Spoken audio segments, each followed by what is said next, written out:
Assalamualaikum warahmatullahi wabarakatuh. Kami dari kelompok 6 terdiri dari 2 orang.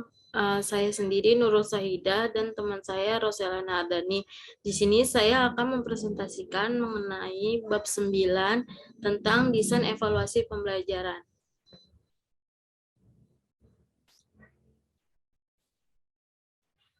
Di sini pada bab evaluasi pembelajaran ada beberapa materi yang dibahas, yaitu yang pertama pengertian evaluasi pembelajaran, yang kedua fungsi evaluasi pembelajaran, yang ketiga tujuan makna evaluasi pembelajaran, yang keempat prinsip-prinsip evaluasi pembelajaran, yang kelima ruang lingkup evaluasi pembelajaran, yang keenam jenis dan bentuk evaluasi pembelajaran, yang ketujuh teknik evaluasi atau penilaian dalam pembelajaran, yang kedelapan prosedur evaluasi pembelajaran. Nah, di sini ada juga pengertian dan fungsi evaluasi pembelajaran. Apa sih evaluasi pembelajaran itu? Adalah suatu tindakan atau suatu proses untuk menentukan nilai daripada sesuatu. Dalam perencanaan dan desain sistem pembelajaran, rancangan evaluasi merupakan hal yang sangat penting untuk dikembangkan. Hal ini disebabkan melalui evaluasi yang tepat untuk dapat menentukan efektivitas program dan keberhasilan siswa yang melaksanakan kegiatan pembelajaran. Nah, di sini juga ada fungsi evaluasi pembelajaran. Evaluasi sering dianggap sebagai salah satu hal yang menentukan bagi siswa karena memang kegiatan ini dapat ditentukan siswa dalam pembelajaran selanjutnya. Di beberapa fungsi evaluasi pembelajaran adalah sebagai berikut. Yang pertama, alat yang penting sebagai umpan balik siswa. Yang kedua, yang B, alat yang penting untuk mengetahui bagaimana tercapainya siswa dalam menguasai tujuan yang telah ditentukan. Yang ketiga, memberikan informasi untuk menggambarkan program kurikulum. Yang D, memberikan keputusan untuk mengambil keputusan, khususnya untuk menentukan masa depan. Yang E, berguna untuk pengembangan kurikulum khusus dalam menentukan kejelasan tujuan yang dicapai. Yang F, sebagai umpan balik untuk semua yang berkepentingan dengan pendidikan sekolah. Nah, di sini juga ada tujuan dan makna evaluasi pembelajaran. Mengetahui tujuan dari evaluasi pembelajaran dikategorikan kepada 2 jenis, yaitu tujuan umum dan tujuan khusus. Secara umum, tujuan evaluasi pembelajaran ada sebagai berikut. Yang A, mengumpulkan data yang akan dijadikan sebagai bukti. Yang B, memungkinkan para peserta didik dalam menilai aktivitas atau pengalaman mengajar yang telah dilaksanakan. Yang C, mengetahui efektivitas dari metode-metode mengajar yang telah dipergunakan. Nah, di sini ada makna evaluasi pembelajaran. Maknanya itu yang pertama, makna bagi siswa. Terdiri dari 2, yaitu dapat mengetahui ingatan simpan siswa. Yang kedua, dapat mengetahui sejauh mana hasil yang telah dicapai. Yang kedua, ada makna bagi pendidik. Yang pertama, pendidik dapat mengetahui para siswa yang berhak menjutakan pelajaran. Yang kedua, pendidik dapat mengetahui apa metode yang digunakan sudah tepat atau belum. Nah, di sini ada makna yang ketiga, yaitu makna bagi sekolah. Terdiri dari 2 juga, ada 2 poin. Yang pertama, dapat menjadi cermin dari kualitas suatu sekolah. Yang kedua, dapat menjadi suatu pertimbangan bagi perencanaan sekolah untuk yang akan datang. Di sini ada prinsip-prinsip dan ruang lingkup evaluasi. Yang pertama, ada prinsip berkesinambungan adalah kegiatan evaluasi secara terus-menerus. Evaluasi ini tidak hanya dilakukan sekali setahun atau per semester, tetapi dilakukan secara berkelanjutan melalui proses pembelajaran dengan memperhatikan peserta didik hingga ia tamat. Yang B, prinsip menyeluruh. Prinsip ini maksudnya adalah dalam melakukan evaluasi harusnya melihat keseluruhan dari aspek berpikir, aspek menilai, dan aspek sikap. Yang C, prinsip objektivitas. Maksudnya dari prinsip ini adalah bahwa objektivitas artinya mengevaluasi berdasarkan keadaan yang sesungguhnya, tidak hanya dipengaruhi oleh hal-hal yang bersifat emosional dan irasional. Yang D, prinsip validitas. Artinya keahlian, yaitu bahwa evaluasi yang digunakan benar-benar mampu apa yang kehendaknya diukur atau yang diinginkan. Yang E, prinsip menggunakan cerita. Penggunaan dengan standar mutlak maupun dengan relatif. Misalnya, apabila mengukur 70 menunjukkan siswa telah menguasai materi tersebut. Yang F, prinsip kegunaan.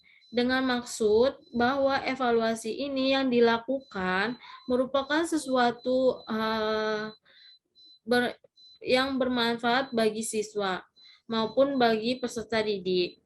Nah, di sini ada juga ruang lingkupnya. Yang pertama, dalam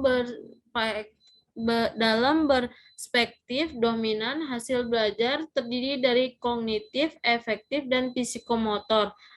Yang kedua, program pembelajaran, yaitu tujuan, materi, metode, media, dan lain-lain.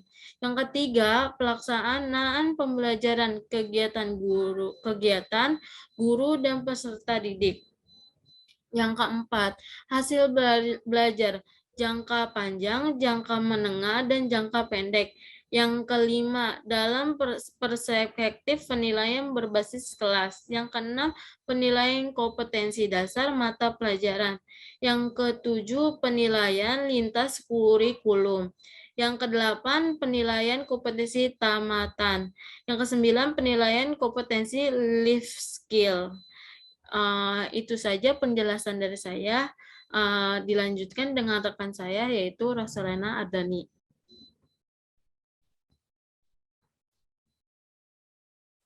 Baik, selanjutnya yaitu ada jenis dan bentuk evaluasi pembelajaran. Jenis itu dibagi menjadi 5 macam, yaitu jenis evaluasi, perencanaan, dan pembelajaran. Nah, evaluasi ini sangat diperlukan untuk mendesain program pembelajaran. Yang kedua ada evaluasi monitoring, yaitu evaluasi untuk memeriksa apakah program pembelajaran terlaksanakan sebagai semestinya, secara efektif, atau program pembelajaran terlaksana sebagaimana mengetahui kemungkinan pemborosan sumber-sumber atau waktu pelaksanaan pembelajaran. Yang ketiga ada evaluasi dampak. Nah, evaluasi ini untuk mengetahui dampak yang ditimbulkan oleh suatu program pembelajaran. Yang keempat ada evaluasi efisiensi ekonomis, yaitu evaluasi untuk menilai tingkat efisiensi pelaksanaan program pembelajaran sehingga berbandingan antara jumlah biaya tenaga dan waktu yang diperlukan dalam program pembelajaran dengan program lainnya memiliki tujuan yang sama. Yang kelima ada evaluasi program komprehensif, yaitu evaluasi untuk menilai program pembelajaran secara menyeluruh seperti perencanaan program, pelaksanaan program, monitoring pelaksanaan, atau dampak program. Lalu situ ada bentuk terbagi menjadi 3, yaitu evaluasi formatif. Evaluasi formatif dilakukan pada setiap akhir pembahasan suatu pokok atau topik dan dimaksud untuk mengetahui sejauh manakah proses pembelajaran telah berjalan sebagaimana yang direncanakan. Yang kedua ada evaluasi sumatif.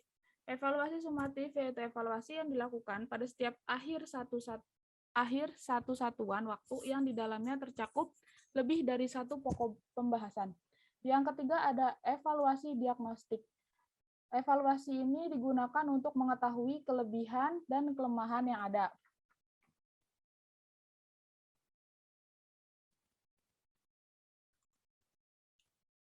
Lalu di sini ada teknik evaluasi atau penilaian dalam pembelajaran. Ada 6. Yang pertama ada evaluasi atau penilaian untuk kerja, yaitu perbuatan tindakan atau tes praktek yang secara efektif dapat digunakan untuk kepentingan pengumpulan berbagai informasi tentang bentuk perilaku yang diharapkan muncul dalam diri siswa. Yang kedua ada penilaian sikap. Penilaian sikap itu diamati dalam beberapa penilaian, yaitu penilaian sikap terhadap materi pembelajaran, yang kedua ada penilaian sikap terhadap guru, yang ketiga ada penilaian sikap terhadap proses pembelajaran, yang keempat ada penilaian sikap yang berkaitan dengan nilai-nilai tertentu yang berhubungan dengan suatu materi pembelajaran, yang kelima ada penilaian sikap yang berhubungan dengan kompetensi efektif kurikulum yang relevan dengan mata pelajaran. Yang ketiga ada penilaian tertulis. Nah, penilaian tertulis ini dilakukan dengan tes tertulis yang merupakan tes soal dan jawaban yang diberikan kepada peserta didik dalam bentuk tulisan. Yang keempat adalah penilaian proyek. Penilaian proyek ini kegiatannya adalah penilaian terhadap suatu tugas yang harus diselesaikan dalam periode waktu tertentu. Yang kelima ada penilaian produk. Penilaian produk adalah keterampilan dalam membuat produk dan hasil kualitas produk tersebut. Yang keenam ada penilaian portofolio. Penilaian ini berkelanjutan yang didasarkan pada pengumpulan informasi yang menunjukkan kemampuan peserta didik dalam suatu periode tertentu.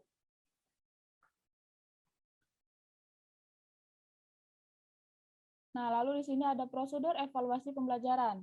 Nah, terbagi menjadi 5, yaitu yang pertama membuat perencanaan evaluasi. Yang dimaksud agar hasil diperoleh dari evaluasi dapat lebih maksimal. Yang kedua ada pelaksanakan evaluasi. Artinya yaitu cara melaksanakan suatu evaluasi sesuai dengan perencanaan evaluasi. Yang ketiga ada pengolahan data. Nah, pengolahan data ini kita kumpulkan baik data itu dari kita langsung yang mengadakan kegiatan evaluasi ataupun dari orang lain yang dilakukan evaluasi orang yang kita maksud. Data tersebut harus kita olah. Nah, yang keempat ada penafsiran hasil evaluasi. Nah, penafsiran yang dimaksud adalah membuat pernyataan mengenai hasil pengolahan data. Yang terakhir ada laporan. Semua kegiatan dan hasil evaluasi harus dilaporkan kepada berbagai pihak yang berkepentingan, seperti kepala pimpinan atau kepala sekolah. Seperti itu. Dan